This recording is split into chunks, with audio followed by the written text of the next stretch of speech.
चंद्रभागेच्या तीरी उभा विटेवरी, विठ्ठल विठ्ठल जय हरी, विठ्ठल विठ्ठल जय हरी. सर्वप्रथम तर आपल्या सर्वांना आषाढी एकादशीची फार फार शुभेच्छा. सुरू करूयात आपला हा व्हिडिओ प्रथम पूज्य गणपती व पांडुरंगाच्या नामाच्या स्मरणासोबत. ओम गणेशाय नमः, ओम पांडुरंगाय नमः. आज मी तुमच्या सर्वांसमोर भक्त नामदेवांची एक छोटीशी कथा प्रस्तुत करणार आहे. ही त्या काळाची गोष्ट आहे जेव्हा संत नामदेव एका दिंडीसोबत पंढरपूरला चालले होते. तेव्हा त्या सर्वांना एक शिव मंदिर दिसते. ते सगळे लोक ठरवतात की चला महादेवांचे दर्शन घेऊन जाऊयात पुढे. मग संत नामदेव व बाकी सगळे वारकरी चालत चालत भजन करत करत त्या शिव मंदिराकडे जातात. तिकडचा पंडित त्यांना थांबवत म्हणतो, तू आत नाही जाऊ शकत. संत नामदेव म्हणतात, मग पण का? तुझं नाव काय? माझं नाव नामदेव. जात काय आहे तुझी? जात. माझी जात मला नाही ठाऊक. गोत्र? गोत्र पण नाही माहिती मला. अच्छा, मग तुझ्या वडिलांचं नाव सांग. विठ्ठल. तू काम काय करतोस? मी देवाच्या भक्तीचं काम करतो. तुला तुझ्याबद्दल काहीच माहिती नाही आणि तुला वाटतं मी तुला आत जाऊन देईल? बिलकुल पण नाही. बाहेरच थांब. तू आत नाही जाऊ शकत. हे जेव्हा तो ब्राह्मण पंडित म्हणतो तेव्हा संत नामदेवांना फार दुःख होतं आणि संत नामदेव त्या मंदिरासमोरच जाऊन शिव मंदिरासमोरच भजन करायला लागतात.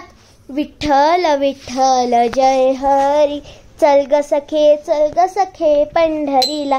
जय हरी विठ्ठल, चल ग सखे पंढरीला.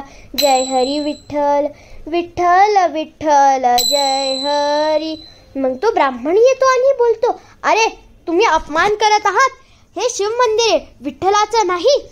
जावा मंदिराच्या मागे जाऊन भजन करा जर तुम्हाला करायचंच आहे तर. संत नामदेव म्हणतात, अरे हे तर जसं पांडुरंगाला वाटतं. आणि मग संत नामदेव त्या सगळ्या वारकऱ्यांना घेऊन मंदिराच्या मागे जायला लागतात. मंदिराच्या मागे जाऊन परत ते भजन सुरू करतात. विठ्ठल विठ्ठल जय हरी, विठ्ठल विठ्ठल जय हरी. चल ग सखे पंढरीला. जय हरी विठ्ठल, चल ग सखे पंढरीला. जय हरी विठ्ठल, विठ्ठल विठ्ठल जय हरी, विठ्ठल विठ्ठल जय हरी. भजन करत करत कधी सकाळची संध्याकाळ आणि संध्याकाळची रात्र झाली. त्यांना काही कळालंच नाही, पण ते भजनातच मग्न राहिले. विठ्ठल विठ्ठल जय हरी. हे भजन ऐकून महादेव पण फार प्रसन्न झाले आणि त्यांनी मंदिरच बदलून टाकलं. मंदिराची दिशा म्हणजेच मंदिराचं दार मंदिराच्या मागच्या बाजूला घेतले आणि मग तसंच संत नामदेव व सगळ्यांना त्याचे दर्शन झाले. सकाळी जेव्हा येऊन तो ब्राह्मण पंडित बघतो तर तो फार आश्चर्यचकित होतो आणि त्याला कळतं की त्याने केवढी मोठी चूक केली.